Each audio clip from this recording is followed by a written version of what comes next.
E aí galera, bom dia, boa tarde, boa noite. Estamos começando a nossa quarta aula, né, a nossa quarta videoaula, ainda referente à segunda semana das atividades remotas. Tá? A gente começou lá na primeira semana falando, né, um pouquinho sobre os tipos de conhecimento, e aí depois a gente passou e falou sobre a origem do universo, falamos sobre a estrutura do universo, e essa semana já na terceira aula, a gente falou um pouquinho sobre o sistema solar, os corpos celestes que fazem parte do sistema solar, e falamos um pouquinho também sobre os movimentos celestes que estão diretamente ligados a diversos fenômenos que acontecem aqui na Terra.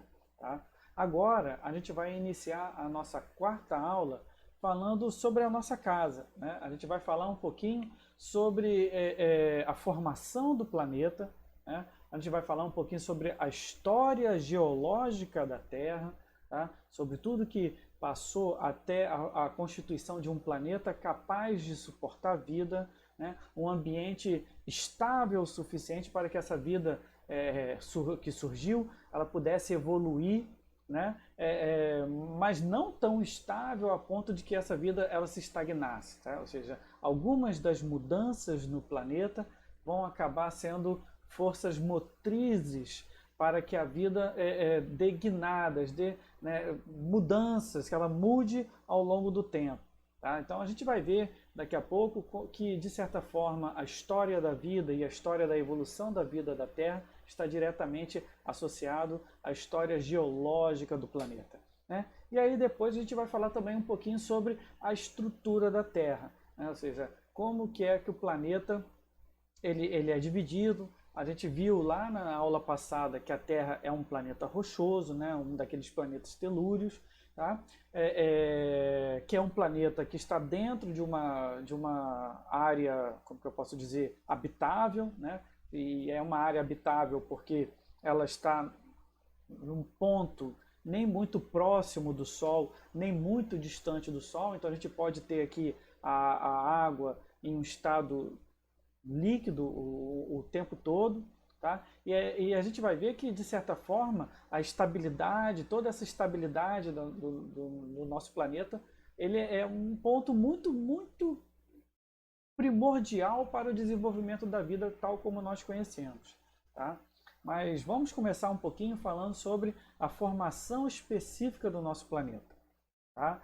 A Terra, como todo o sistema solar, como a gente viu lá na aula passada, ela vem de uma nebulosa, ou seja, de uma nuvem de partículas e poeira, tá? E através de um fenômeno conhecido como acreção, tá?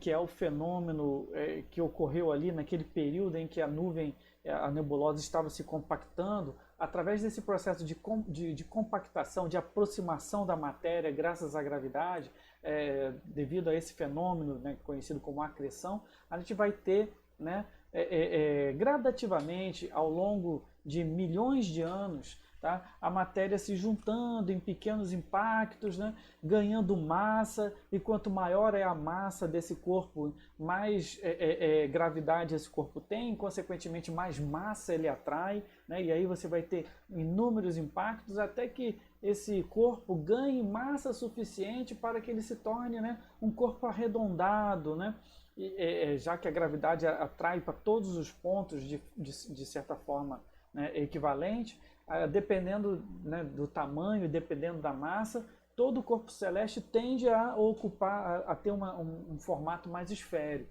Tá? Então, há mais ou menos 4,6 bilhões de anos atrás, tá, você vai ter a formação do sistema solar. Junto com o sistema solar, você tem a formação da Terra através desse processo de acreção. Tá? Vale lembrar, pessoal, que nesse primeiro momento a Terra era muito quente, até pelos impactos que ela sofria, né, do material que estava constantemente se aproximando.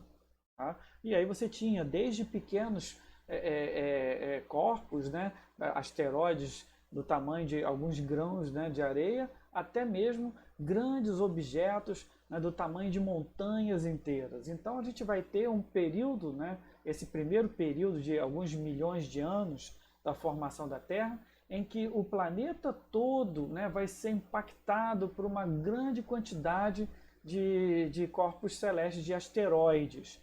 Tá? Os impactos são tão grandes e tão constantes, porque o sistema solar ainda está tão cheio de matéria, né, que a própria crosta do planeta, a própria superfície da Terra, ela é toda liquefeita. Tá? Por quê? Porque a temperatura é elevada, a energia acumulada pelos impactos desses corpos celestes não permite, tá, que essa crosta se resfrie. Então, se você pudesse pegar uma máquina do tempo e voltar na Terra nesses primeiros milhões de anos da formação do nosso sistema solar, você veria um cenário desolador, né? Ou seja, um planeta que é basicamente um oceano de magma, um oceano de lava, né? A temperaturas na nossa superfície a mais de 1500 graus. Tá? Com o tempo, e aí com o passar dos milhões de anos, toda essa matéria da nebulosa primordial, né? Toda essa matéria que estava ali no disco planetário, ele vai começando a rarear. Né? Você vai começar a ter material se condensando aos planetas propriamente dito. Né? E de certa forma, isso vai permitir que o planeta comece a se resfriar. No entanto, esse processo todo de resfriamento leva a uma intensa atividade tectônica, né? Um vulcanismo, e aí você vai ter a emissão de grandes vulcões que vão começar a lançar para o espaço, né, todos os gases que estavam ali armazenados no planeta. Porque vai lembrar, né, de certa forma, o que você tem ali não são só matérias sólidas, você tem gases, né, que estão aprisionados junto com todos esses corpos celestes, esses asteroides que estão impactando aqui no planeta. Tá? Então, com o tempo, a Terra começa a se resfriar e gases começam a ser liberados e a gravidade aprisiona esses gases em volta do planeta. Então, você vai ter a formação de uma atmosfera primordial. Então, basicamente, nos primeiros 100, 150 milhões de anos, né, da história da Terra, 150, 300, 400 milhões de anos da história da Terra, você vai ter o quê? Você já vai ter um corpo celeste relativamente grande, né, uma matéria liquefeita, e aí você vai começar a ter a emissão de vapores, e esses vapores já vão emendar em volta do planeta, vão ficar aprisionados graças à gravidade, formando os primórdios da nossa atmosfera. Bem, aí é interessante a gente entender o seguinte, tá? A história da água na Terra ainda é uma controvérsia científica. Né? Muitos cientistas acreditam que a água da Terra, ela está aí, nesse período aí, ela vem do interior da Terra, através dessas atividades tectônicas, através do vulcanismo, né, que cospe, além de gás carbônico, além de outros materiais, ele cospe também uma grande quantidade de vapor d'água. Tá? E aí esse vapor d'água estaria em volta da Terra, né? E aí esse vapor d'água se condensaria ao entrar em contato, né, com temperaturas mais frias do espaço e iniciaria o quê? Uma chuva torrencial que duraria alguns milhares de anos, formando os nossos oceanos primordiais, como vocês podem ver aqui nessa imagem aqui. Como vocês podem ver nessa imagem aqui, né? Ou seja, o fenômeno de acreção, depois o bombardeio, né, inicial de asteroides ainda no processo de acreção, e aí depois os vapores seriam liberados por vulcões e até pelo próprio processo de resfriamento da Terra, e ele iria se condensar e cair em formas de chuvas torrenciais. Qual é a controvérsia aí? Quando você olha, né, os nossos vizinhos, os outros planetas telúrios, a proporção de água que eles possuem é bem menor do que a proporção de água na Terra.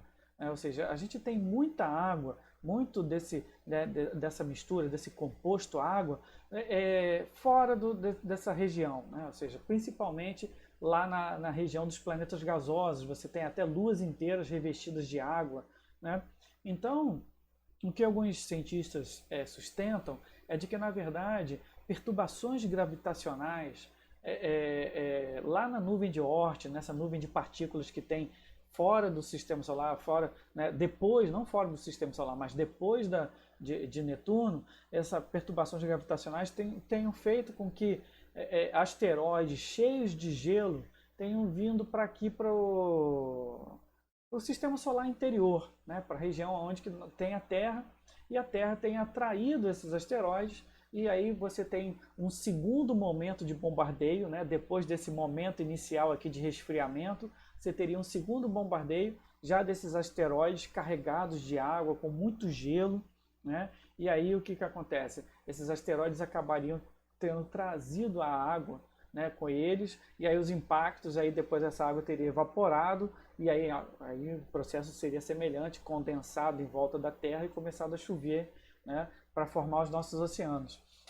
Bem, aí existem algumas discussões ainda, você tem, né, uma corrente de cientistas que defendem, né, a ideia A, né, tem alguns cientistas que defendem essa ideia do bombardeio posterior, né, alguns já têm alguma ideia de que talvez possa ter sido um pouquinho de cada processo, tá? Mas o fato é de que o que não se discute é de que essa água acabou condensando, né, formando um grande dilúvio que durante, né, milhares de anos, talvez mais ou menos 400 mil anos, né, em que você vai ter uma chuva constante, num primeiro momento, numa superfície de terra muito quente, ainda incandescente, essa água ela vai até evaporar antes de cair na superfície, né? É mais ou menos como uma chuva durante um dia quente em Pádua, né? Ou seja, antes dela cair, ela evapora, estou brincando, né? Mas depois, com o tempo, a terra vai resfriando, essa água começa a impactar no solo quente, aí você vai ter aquele processo de califação, né?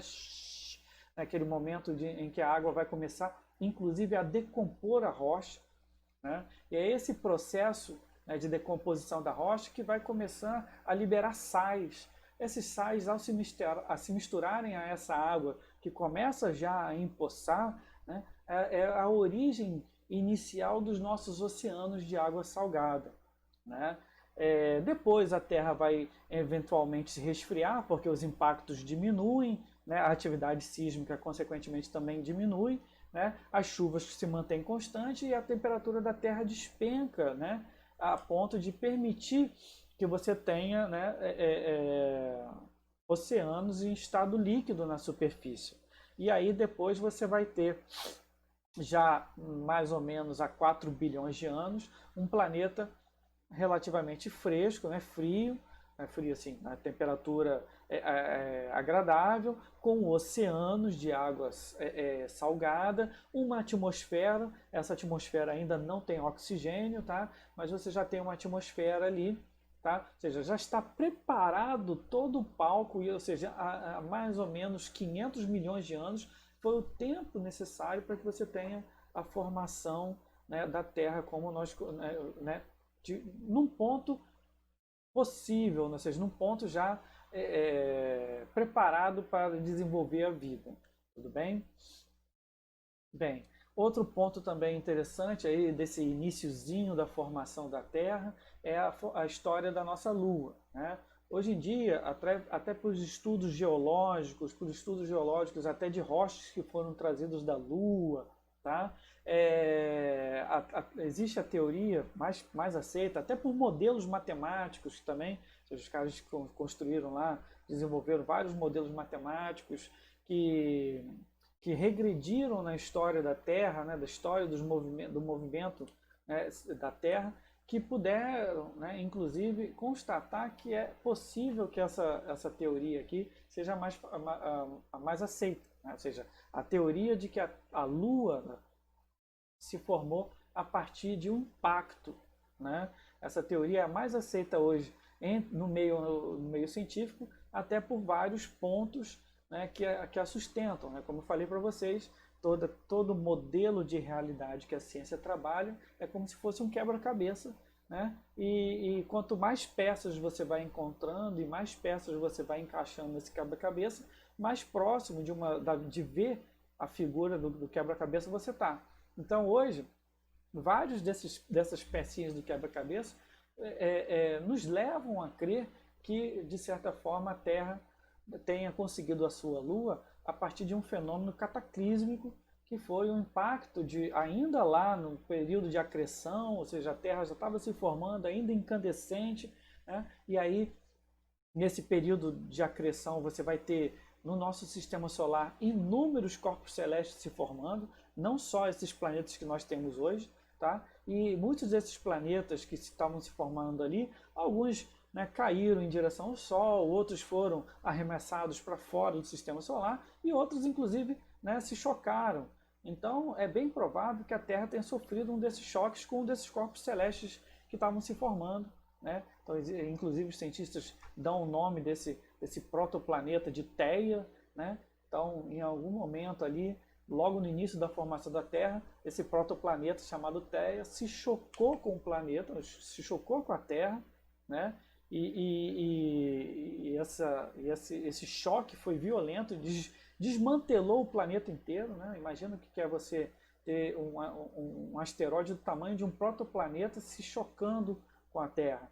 Toda a crosta se liquefez, né? Foi totalmente destruída e inclusive o impacto foi tão grande, como vocês podem ver aqui na figura, arremessou para fora uma grande quantidade de material, tanto, né, da Theia, né, de Theia, do protoplaneta, quanto da própria Terra, né? E esse material cuspido para fora acabou aprisionado pela gravidade da Terra, né? E aí esse material depois acaba se juntando também pelo fenômeno de acreção e formando a nossa Lua.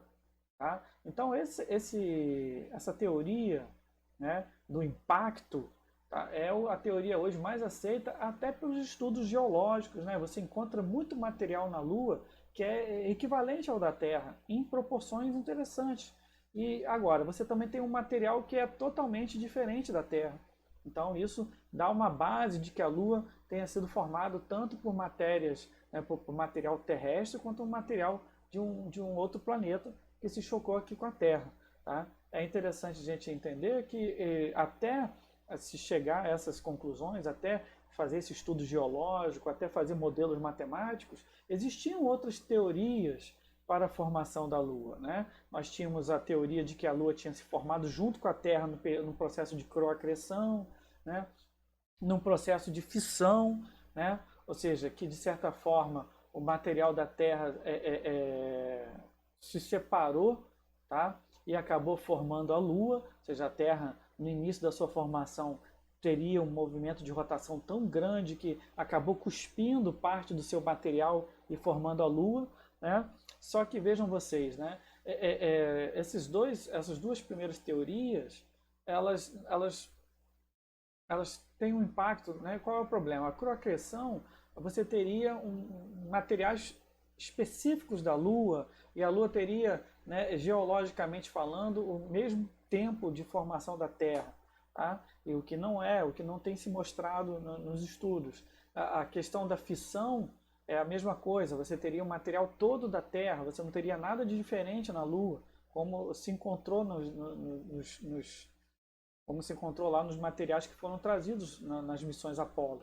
E outra teoria é da captura, de que a Lua seria um planeta desses que estava se formando em volta do sistema solar, e aí passou muito perto da Terra, e a gravidade da Terra teria capturado a Lua. Mas é também um outro processo que faria com que o material geológico da Lua fosse totalmente diferente da Terra.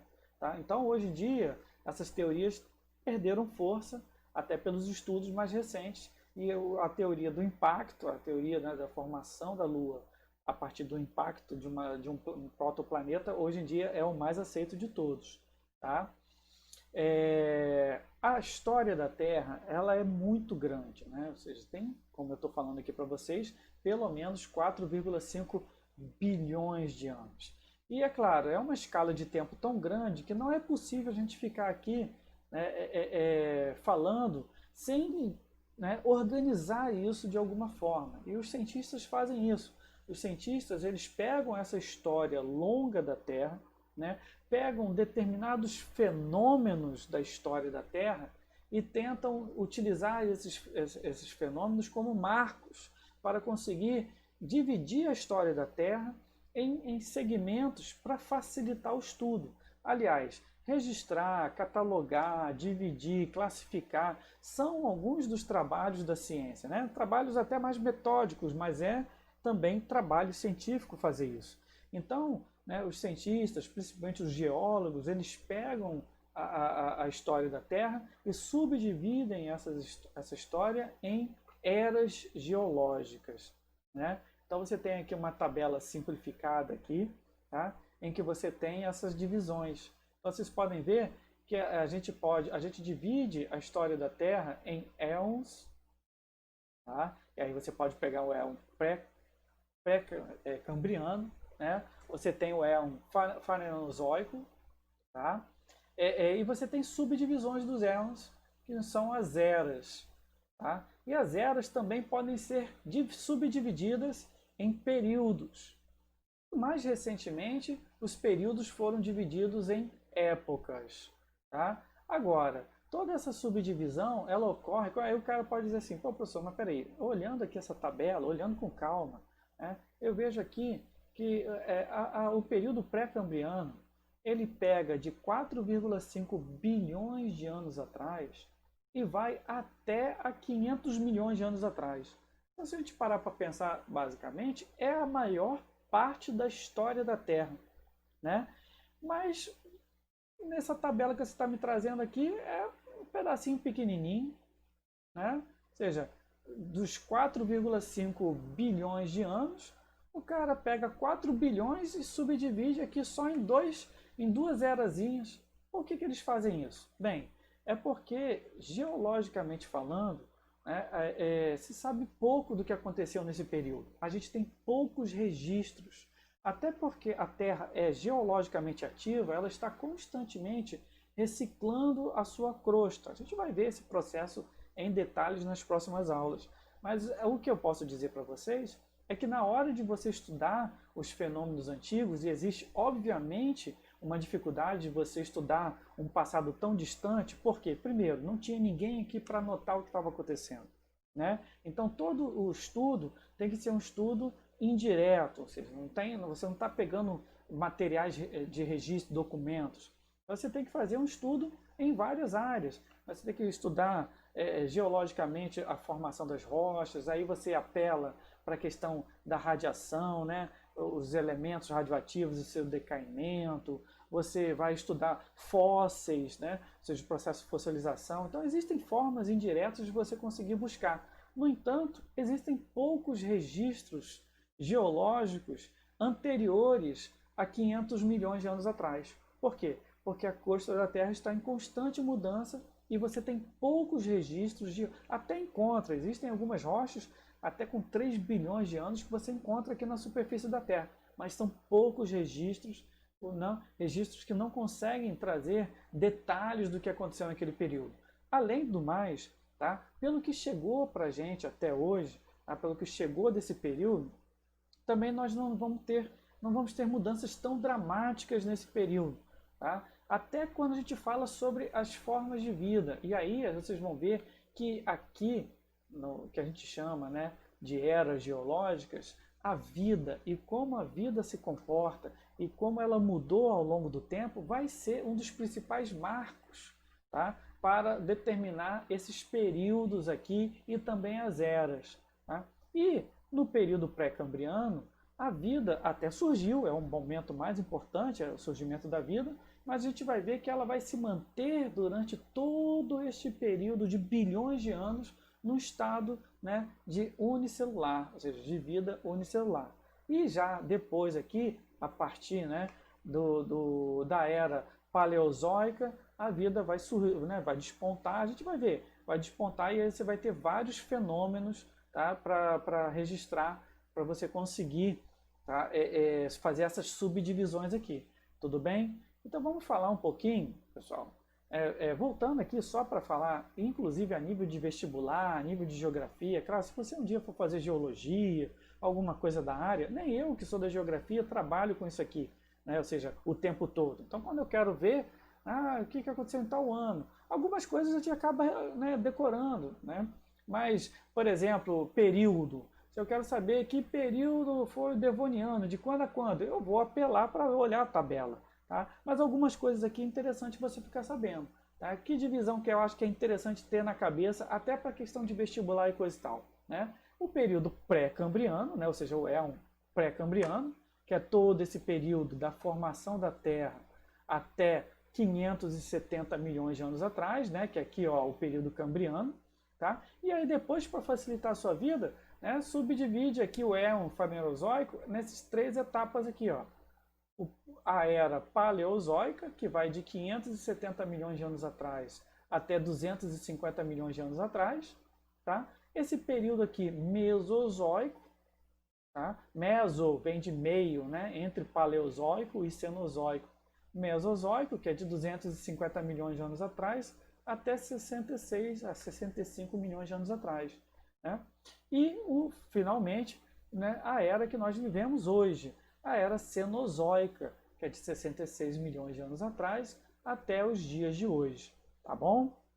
Então vamos lá. Tá?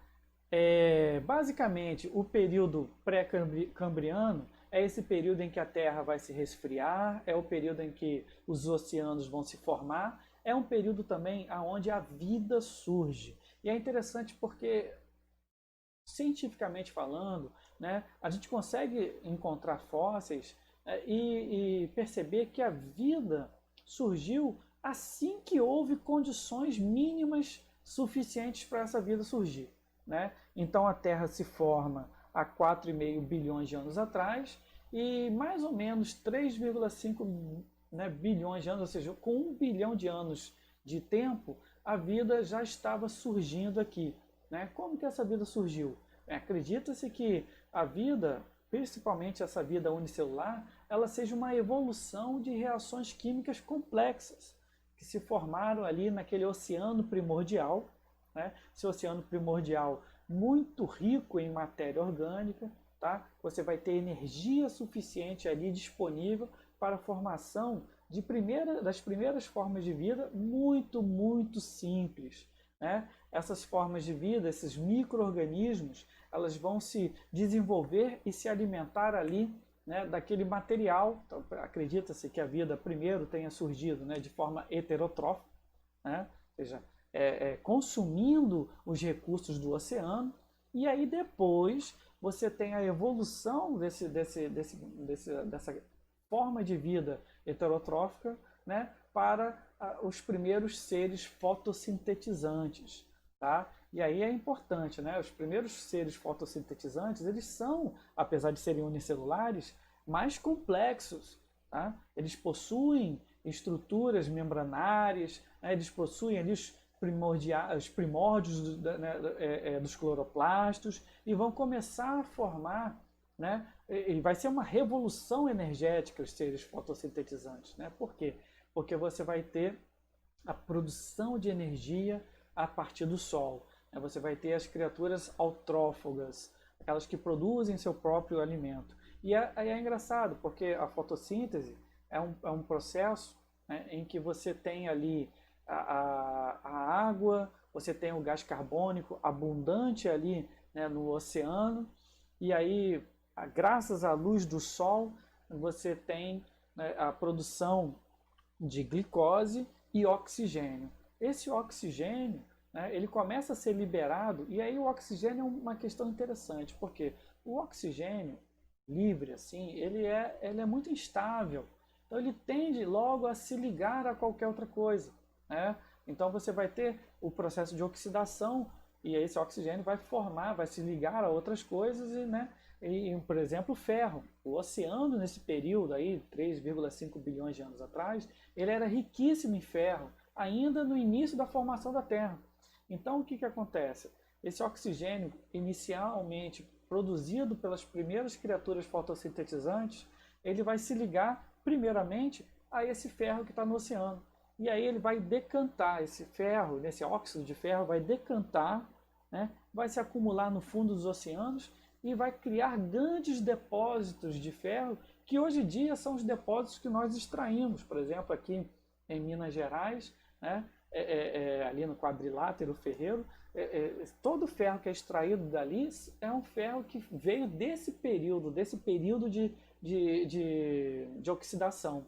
Depois, né, os oceanos vão saturar de oxigênio, porque aí você vai ter o oceano inteiro, né, ocupado por esses micro-organismos, produzindo uma quantidade absurda de oxigênio, e aí você vai começar a liberar oxigênio para a atmosfera. Né? Aliás, é a primeira grande transformação da atmosfera promovida por uma criatura viva. A gente poderia dizer que é a primeira grande catástrofe ambiental, né, provocado por esses micro-organismos que vão inundar a atmosfera de oxigênio. Né? E graças a esse oxigênio, né, você vai ter reações com o Sol, formando a nossa camada de ozônio.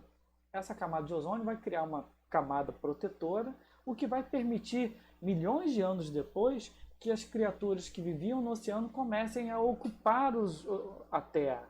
Né? Por quê? Porque o Sol ele emite vários tipos de radiação.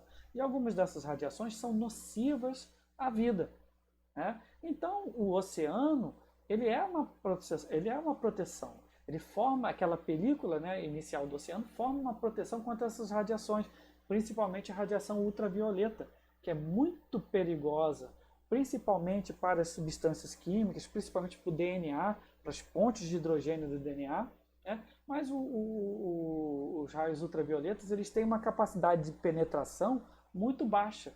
Né? Então, por exemplo, a água formava ali uma capa protetora contra os raios ultravioletas. Depois, com o oxigênio, você vai ter a formação da camada de ozônio que vai exercer esse papel de proteção, né, até os dias de hoje. O oxigênio é um daqueles marcadores de vida. Se um dia a gente encontrar e conseguir observar outros planetas em outros sistemas que tenham oxigênio na sua atmosfera, é um sinal muito bom, né, da presença de vida. Por quê? Porque exatamente por ser muito volátil, o oxigênio ele tende a decair rapidamente na atmosfera de um planeta. Então ele precisa ser o quê? Ele precisa ser reposto o tempo todo. E são poucos processos químicos que liberam oxigênio, né, ao ponto de você conseguir saturar uma atmosfera como a nossa atmosfera é. Tá? Então você teria ali um indicativo que alguma fonte, né, está liberando oxigênio o tempo todo, e essa fonte poderia ser, né, criaturas fotossintetizantes, como foi aqui na Terra. Tá? Então, durante milhares de anos, é interessante, porque ficou bem claro o seguinte, quando eu falei lá na aula 3 sobre a possibilidade da vida ser algo muito comum no universo, né, isso é uma das provas, assim, não prova, mas uma das questões que nos indicam de que a vida é muito comum no universo, foi a rapidez em que ela surgiu aqui na Terra. Né? Tendo as condições mínimas necessárias, ela rapidamente surgiu aqui na Terra. Tá? Agora, uma coisa também ficou bem claro, que ao ponto que a vida na Terra, a vida é rápida, a vida é de certa forma uma evolução natural dos processos químicos de um planeta, né? O que ficou bem claro também é que passar desse estado de unicelular para pluricelular já é uma coisa muito, muito mais rara de acontecer, porque você pega, né, a história da Terra e vê que a Terra levou bilhões de anos para sair dessa situação de unicelular para formar, né, criaturas pluricelulares. Tá?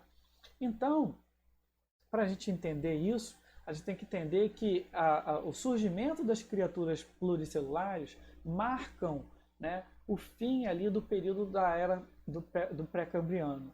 Por quê? Porque mais ou menos há 570 milhões de anos atrás, essas primeiras criaturas pluricelulares, provavelmente formadas de colônias e coisa e tal, vão se unir e se tornar cada vez mais complexo para formar as criaturas pluricelulares. E aí você vai ter, num período curto de tempo, uma explosão evolutiva. Né? E aí como que os cientistas sabem isso? Ah, professor, como eles sabem isso? Se você falou que não tinha ninguém aqui anotando nem nada. Bem, basicamente os registros fósseis. Quando você pega registros fósseis de 570 milhões de anos atrás, né, você pega e você não vê praticamente nada, só criaturas unicelulares ou algumas pequenas colônias de criaturas unicelulares. E aí você pega de 570 milhões de anos para cá, aí de repente, em um período muito curto de alguns milhões de anos, né, curto para a Terra, curto para a história da Terra, mas eu estou falando aqui, são milhões de anos. Em alguns poucos milhões de anos, você sai de uma situação onde você só encontra nos fósseis seres unicelulares para, né, uma quantidade absurdamente grande, né, de criaturas pluricelulares. Essa grande mudança que a gente chama de explosão do Cambriano, né, é basicamente o que marca o fim lá da era pré-cambriana, de todo aquele período da história da Terra, e cria, né, um novo período, né, essa nova era, que seria a era paleozoica, tá bom? Então a era paleozoica é essa era em que você tem o surgimento das primeiras criaturas vivas na Terra, tá, pluricelulares da Terra, e também é geologicamente a era que marca a formação da Pangeia, tá? Ou seja, você vai ter a formação, e aí eu vou falar isso mais para frente com mais detalhes, né, de um supercontinente, né, que é a Pangeia. E aí depois da fratura da Pangeia é que você vai ter basicamente a formação dos continentes modernos. Agora, ao mesmo tempo, né, que esse período ele marca, né, o início da explosão da vida, marca também o surgimento dos primeiros grandes troncos evolutivos, né, taxonômicos da vida, tá? Esse período também marca, lá no seu final, aliás, marca o final desse período, uma das maiores extinções da história da Terra. Tá? Ou seja, a grande extinção do Permiano, que aconteceu há mais ou menos 250 milhões de anos atrás, talvez não, é a maior extinção em massa da Terra. Ficou claro também para os cientistas, ao analisar, né, o histórico dos fósseis, os registros fósseis, de que a vida ela tende a passar por ciclos. Tá? Então você tem um ciclo de surgimento, de evolução. A evolução faz com que formas de vidas distintas ocupem todo, né, o planeta, e aí depois, né, por diversos motivos, né, essas formas de vida elas decaem e se extinguem. É um processo natural das espécies. Tá? E aí essas espécies que se extinguem, elas deixam um nicho em aberto para a ocupação de novas espécies, aquelas que sobrevivem e evoluem para ocupar aquele nicho. Tá? Então a primeira grande extinção em massa, a gente vai ter outras extinções menores, outras também muito grandes, tá? Mas equivalentes à grande extinção do Permiano a gente não tem na história. Os registros fósseis nos dizem que a cada 10 espécies na Terra, né, 9 desapareceram por completo na grande extinção de 250 milhões de anos atrás. Tá? As causas que levaram a essa extinção são, né, ainda estudadas, ainda são controversas. Alguns falam em um período de mais ou menos 1 milhão de anos, em que você vai ter uma intensa atividade vulcânica. Essa atividade vulcânica vai alterar profundamente a composição da atmosfera, vai tampar a luz do Sol, né, impedindo que os raios solares cheguem aqui e que as plantas façam fotossíntese, levando boa parte das criaturas à morte por fome. Tá? Outros dizem que talvez do impacto de um asteroide, né, ou a soma de tudo isso, né, de vulcões com asteroide, com fragmentação da Pangeia. Mas o fato é o seguinte, o fato é de que não se tem ainda totalmente, né, desvendado as causas. O fato é o seguinte, que a extinção ocorreu, porque os registros fósseis nos deixam isso bem claro. Você pega, né, fósseis de 250 milhões de anos atrás, toda aquela diversidade do período paleozoico. Né? Aí você pega de 250 milhões para cá, e é muito curto, 249, 248, basicamente todas aquelas espécies desaparecem dos registros fósseis. Então, o que nos indica que houve uma grande extinção. Agora, as causas elas estão sendo estudadas até os dias de hoje. Tá bom? O período paleozoico, graças, né, com o marco da grande extinção do Permiano, dá lugar a uma nova era, que seria a era mesozoica. A era mesozoica é ela famosa porque é a era em que você vai ter o surgimento e desenvolvimento dos dinossauros, né? Evoluídos dos répteis, tá? Os dinossauros eles ocuparam a Terra por mais de 100 milhões de anos. Tá? Acredita-se, inclusive, né, que durante boa parte do tempo, na competição com os mamíferos que surgiram também nesse período, tá, os dinossauros ganharam de lavada, tá, a ponto de que nenhum mamífero se desenvolveu a se tornar uma criatura muito maior do que um pequeno roedor em todo esse período. Tá? Então, esse período, desculpa, essa era, a era Mesozoica, é a era conhecida, né, dos dinossauros. E, inclusive, né, foi o período em que eles, o período da história da Terra em que eles se desenvolveram, ocuparam todos os nichos da Terra, ou seja, existiam dinossauros nos mares, existiam dinossauros na terra e existiam dinossauros que voavam também, tá? E assim como, né, o período em que eles surgiram, ocupando os lugares dos mortos lá no período da grande extinção do Permiano, eles também se desenvolveram, tiveram seu ápice, né?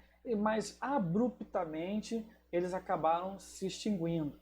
Essa, aliás, a extinção que também marcou o final da era Mesozoica, isso há mais ou menos 66 milhões de anos atrás.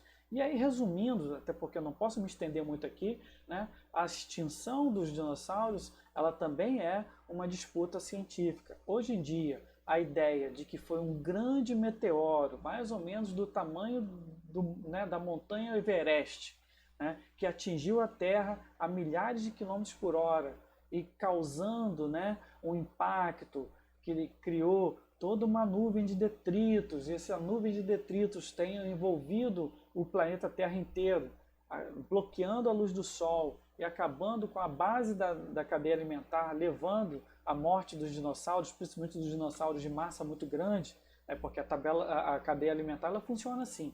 Você tem uma base, né, que são os produtores, e aí depois, a cada nível trófico, você vai tendo, né, uma eficiência energética menor. Então, de certa forma, o topo da cadeia, ela sempre as espécies do topo são sempre as mais sensíveis a qualquer alteração ambiental, né, a qualquer alteração que diminua a quantidade de alimentos, de energia no ambiente. Tá?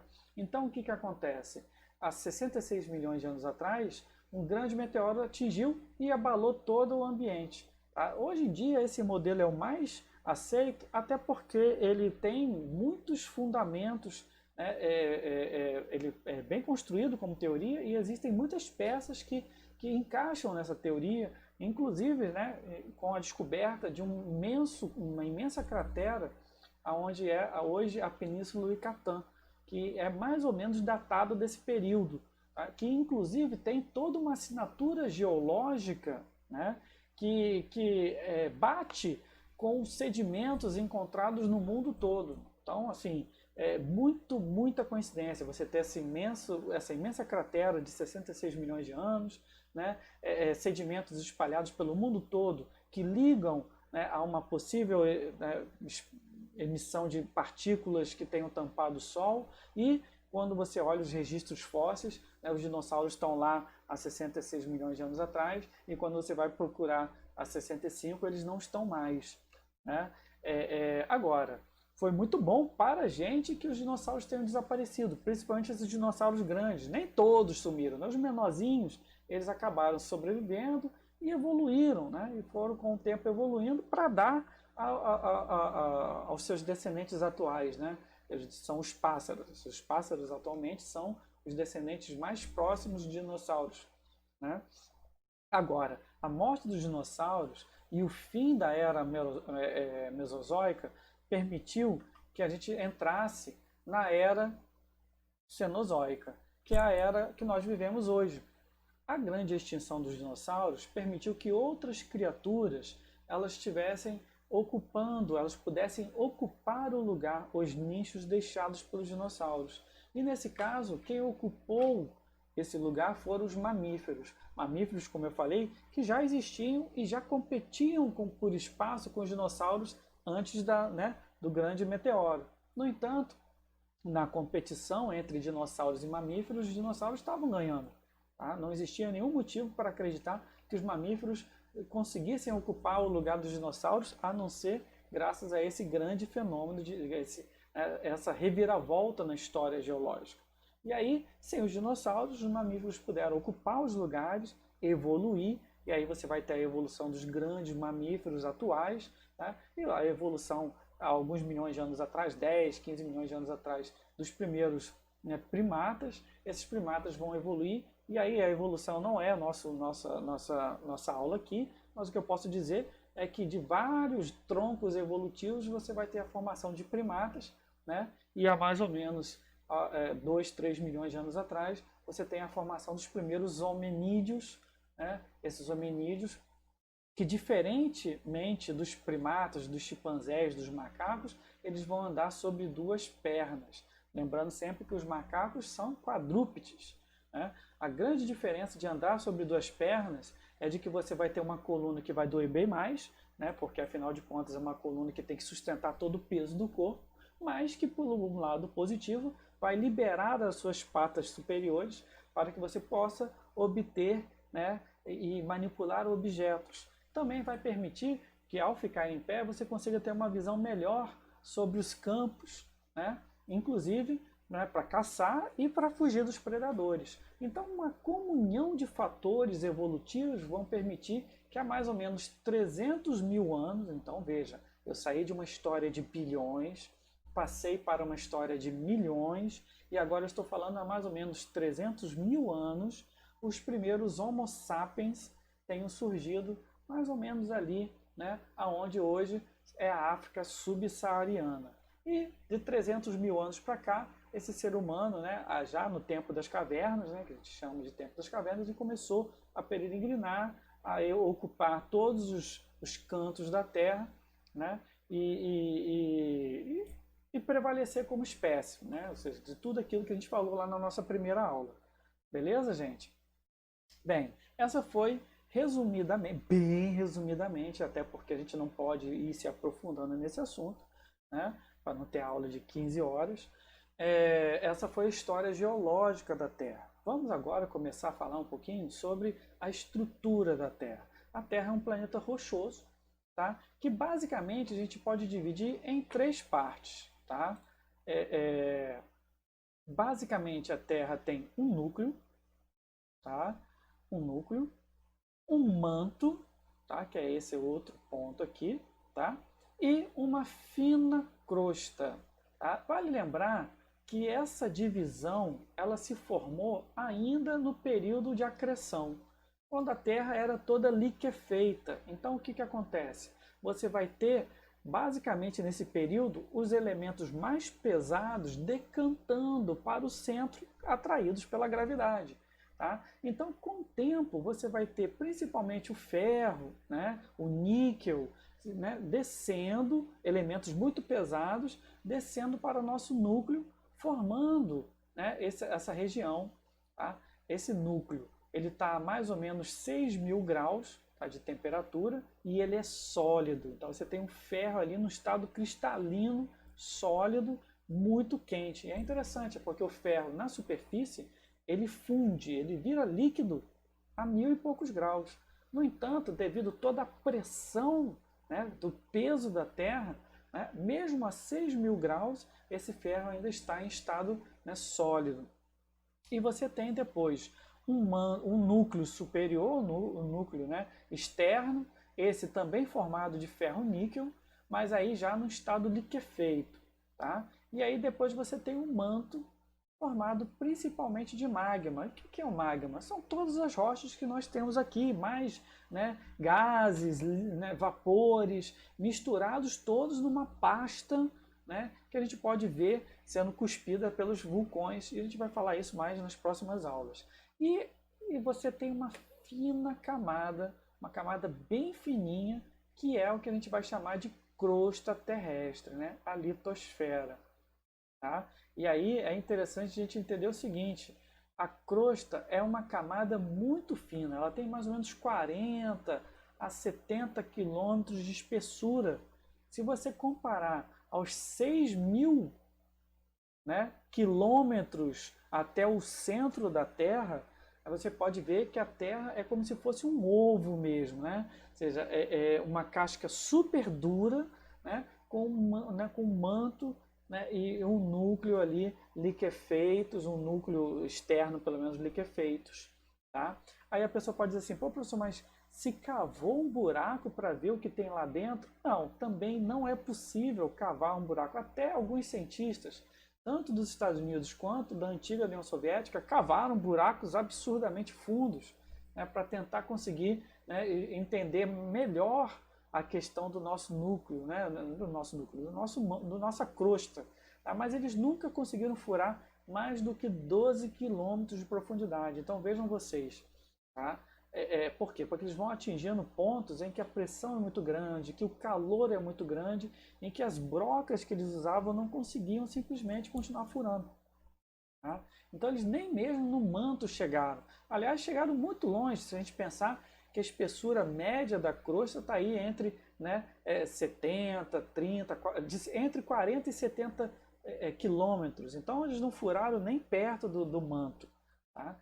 Então, assim, a nossa crosta é muito fina. Ah, mas então como que eles sabem, né, que o manto é liquefeito? Né? Bem, a gente tem os indicativos. Primeiro, a questão das erupções e do que sai da lava que sai dos vulcões, que é material, basicamente é magma que vem direto do manto. Outra coisa também são estudos indiretos, principalmente através de sismógrafos, né, que vão captando a propagação de ondas sísmicas. Toda vez que você tem um terremoto, essas ondas sísmicas também se propagam por dentro da Terra, principalmente em formas de onda P, tá? Ondas P, que são ondas assim que se propagam de forma elástica, né? Dessa forma, e ondas S, né? Muito mais parecido com as ondas que nós conhecemos. Então, essas propagações que se espalham pela crosta, mas também pelo manto, podem chegar basicamente a entender, ou seja, os sismógrafos conseguem, ao captar essas ondas, entender mais ou menos qual é a densidade dos materiais que estão no interior da Terra, inclusive também através das sombras, ou seja, regiões em que os sismógrafos não captam os tremores de terra, conseguem também nos dizer com muita certeza de que o nosso núcleo é sólido. Por quê? Porque a onda se propaga muito bem por esse material semi-pastoso, né, mais líquido, e ele se propaga muito pior por um ambiente sólido. Tá? Então, graças aos estudos diretos através da lava dos vulcões e indiretos através, né, de estudos de ondas e coisa e tal, a gente tem mais ou menos uma noção de qual é a composição do interior do planeta, tá bom? Nós temos aqui a astenosfera separando, né, a crosta do manto. Mas o que é essa astenosfera? Essa astenosfera é basicamente uma região de transição, tá? Onde você vai ter a rocha, né, sólida da crosta, né, e você vai ter esse material semi-sólido dividindo, né, separando o manto, né, propriamente dito, da nossa crosta. É interessante porque a plasticidade da astenosfera ela contribui para o movimento da crosta, que a gente vai ver mais em detalhes nas próximas aulas. Eu gosto de dizer que é mais ou menos como se você pegar uma tábua de madeira e colocar sobre a lama. Né? E a lama faria às vezes da astenosfera e a placa, né, de madeira às vezes das placas tectônicas. Então quando você pisa nessa placa, você vê essa placa, né, deslizando pela astenosfera. Então a plasticidade da astenosfera ela confere esse movimento, né, das placas. Tá? Há inclusive alguns modelos que indicam que talvez, né, o movimento convectivo da astenosfera seja a força motora do movimento das placas. Mas eu estou me adiantando, isso a gente vai falar melhor nas próximas aulas. Segurem aí, podem ficar tranquilos. O importante aqui é só entender que você tem essa parte transitória entre a crosta e o manto que a gente chama de astenosfera, beleza? Bem, a crosta, como eu falei para vocês, ela é dividida, tá? E graças às forças que vêm do manto, essa crosta acaba sendo dividida em grandes placas tectônicas. Veremos na próxima aula, né, que a crosta terrestre ela tem as suas composições, ela está subdividida, né, em grandes placas que se movem em sentidos distintos, tá? E dependendo dos sentidos, você vai ter tipos de contatos de placas, tá? Agora, o que é importante a gente entender é o seguinte, que hoje, pelo menos, a nossa aula é para falar um pouquinho sobre a crosta em si, né? E a composição da crosta, né? A crosta, assim como eu falei para vocês, que lá no período, né, de acreção, né, você tem uma decantação dos materiais mais pesados, é obviamente de se pensar que o que ficou na crosta foram os materiais mais leves. Aí a pessoa pode dizer, mas professor, mas tem ferro na crosta, tem, né, elementos mais pesados, o níquel. Sim, mas proporcionalmente eles são muito menores. Tá? Por quê? Porque ainda no processo de resfriamento, parte do material pesado até ficou preso, porque eu não estou falando de água, a gente está falando de rocha. Né? O magma é rocha, então parte do material pesado ficou preso na crosta, mas uma proporção muito menor do que o núcleo. Basicamente o que você vai encontrar na crosta são silicatos, né? O silício, que é um material muito mais leve. Tá? Inclusive a gente pode subdividir a composição da crosta, né? De acordo com a sua composição. Tá? Então aqui, por exemplo, eu tenho uma subdivisão muito comum da crosta, que é em cial, que é uma composição mais leve, formada de silício e de alumínio, né? E aqui acima, que é basicamente formado de silício e magnésio, né? Ou seja, de composições, de ligas, né, desses materiais. Tá? E, inclusive, essa diferenciação também pode ocorrer em forma de tipos de placas. Você tem placas oceânicas, formadas basicamente, né, por essas rochas que a gente chama de basálticas, tá? E você tem as placas continentais, formadas principalmente, né, por essas rochas mais graníticas. Tá? Então a diferença entre elas é basicamente a composição de elementos e é também a sua densidade, ou seja, elas têm densidades distintas, sendo, né, a cial uma densidade menor do que a cima. Tá? E aí daqui a pouco, né, a partir de, inclusive a espessura também. Tá? Geralmente placas continentais são mais espessas, tá, do que placas oceânicas. Isso se deve, tá, ao fenômeno de isostasia. Esse fenômeno de isostasia é um fenômeno de equilíbrio da placa em relação ao manto.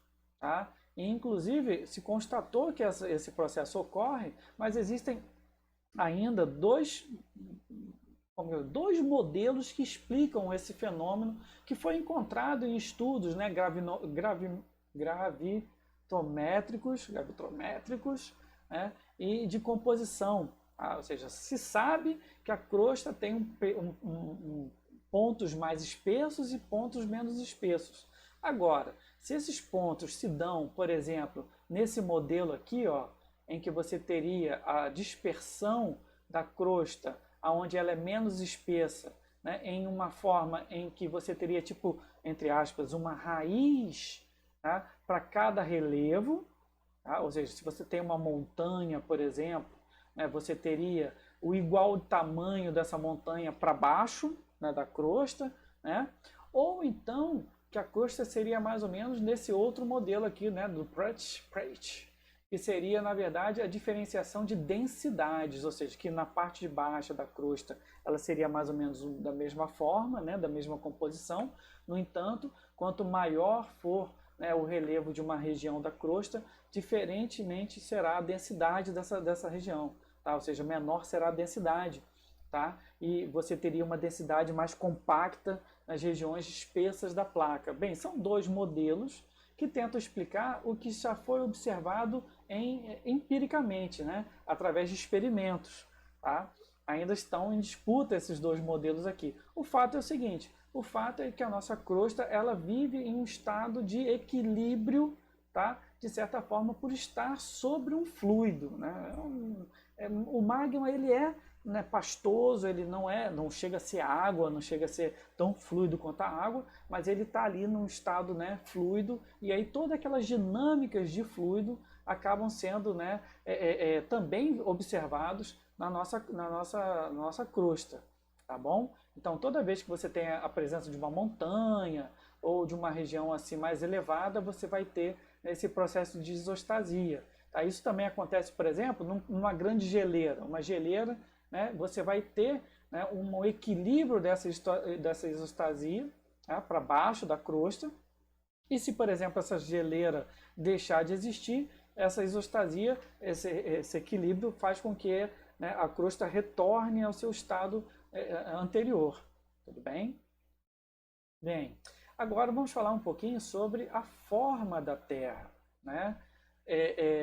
Basicamente do que ela é feita e a sua forma, né? Basicamente, a Terra, os elementos que compõem a Terra são esses aqui, ó. Tá?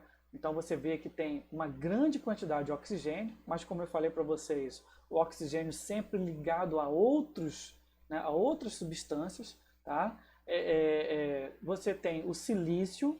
Isso eu estou falando principalmente da crosta da Terra, né? Porque como eu falei, se a gente for pegar a Terra como um todo, por exemplo, existe muito ferro, existe muito níquel, é uma concentração muito grande, principalmente no núcleo e no manto. Mas quando a gente pega a crosta, você vai ter sempre esses materiais aqui mais leves, tá? O alumínio, magnésio, carbono, oxigênio, silício, né? E todos os outros, o ferro tem uma pequena proporção também na nossa crosta, como eu falei para vocês, e todos os elementos da tabela periódica que vocês vão imaginar em proporções menores, você vai encontrar aqui na Terra também, na crosta terrestre também.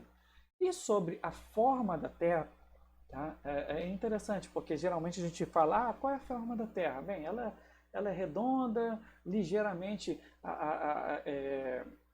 achatado nos polos, isso procede, né? Ou seja, a Terra é esférica e é ligeiramente achatada nos polos, até por causa do movimento de rotação. Então vocês vejam, a Terra, numa escala planetária, ela é fluida o suficiente para se deformar por causa do movimento de rotação, né? Da força centrífuga da rotação. Tá? Agora, quando a gente fala sobre o formato da Terra, né, a gente pode falar assim, a Terra é uma elipsoide, né, ou seja, achatada nos polos, né, e mais larga no Equador, é um formato que a gente pode dizer. No entanto, o formato real da Terra, né, é o que a gente chama de geóide. Por quê? Porque ela não é uma esfera perfeita, ela não é nenhuma elipsoide perfeita. Ela tem depressões, ela tem alguns lugares que ela é mais deprimida, outros lugares que ela tem, né, calombos. Até porque a composição da Terra não é uniforme. Então, de acordo com a densidade da composição da Terra, você vai ter uma atração de gravidade maior do que outra. É claro que isso não é algo tão grande a ponto de a gente conseguir ver aos olhos, né? A olhos nus, assim, a gente olha assim do espaço e a gente vê a Terra com calombos e coisas. Não, né? Aos olhos, né, normais, a gente vê a Terra, né, como uma elipsoide, né? Ou até a gente nem consegue ver a elipsoide, a gente vê, né, a Terra como uma esfera. No entanto, com estudos, principalmente, né, estudos da questão da gravidade, estudos, né, do relevo de uma forma geral, das grandes estruturas de relevo, a gente consegue perceber o quê? Que a Terra tem alguns calombos, né, e tem algumas depressões. Então vocês podem ver aqui nessa imagem como seria, né, a Terra, né, numa elipsoide, né? Ou seja, ligeiramente achatado nos polos, e aqui você teria a Terra como uma geóide, né, com as suas depressões, com seus calombos, né? Inclusive, exagerando um pouco essa geóide, nós teríamos mais ou menos isso aqui, ó, né? Vocês podem ver que a Terra tem algumas regiões deprimidas, que seriam em azul, são grandes depressões da Terra, né? Principalmente aqui, ó, vocês podem ver nos oceanos, tá? E você também tem algumas regiões, alguns calombos que estão em vermelho, né? Você pode ver aqui, principalmente nessas regiões aqui, ó, tá? Ou seja, você pega aqui na Indonésia, tá? Aqui nos Andes, seria uma região. Se eu for exagerar ainda mais essas distorções, eu teria mais ou menos uma imagem dessa aqui, ó. Isso aqui é uma geóide, é mais ou menos como é a Terra. Ela tem um calombo aqui perto da Europa, né? No Atlântico Norte, tá? E ela teria algumas depressões aqui, tá? No Oceano Pacífico, aqui do lado aqui dos Estados Unidos, uma grande depressão no Oceano Índico, tá? Então, se isso, é claro, exagerando a geóide, mas aos olhos, né, em olhos normais, sem um estudo, a gente vê a Terra realmente, né, bastante, né, esférica e elipsoide. Então, pessoal, basicamente a gente encerrou aqui, falamos um pouquinho, bem rapidamente, sobre a estrutura da Terra, falamos um pouquinho sobre a história geológica da Terra e também falamos um pouquinho sobre a forma e composição da crosta. Na próxima aula, a gente vai começar a falar especificamente da crosta, mas falaremos mais sobre o quê? Sobre um fenômeno conhecido como deriva continental. Falaremos sobre o tectonismo e aí depois a gente começará a falar sobre sismos e aí por diante, né? Mas é importante de entender o seguinte: nós estamos dentro do campo de estudo da litosfera, ou seja, essa parte sólida do planeta, tá? Beleza, gente? Muito bacana. Até a próxima semana. Valeu!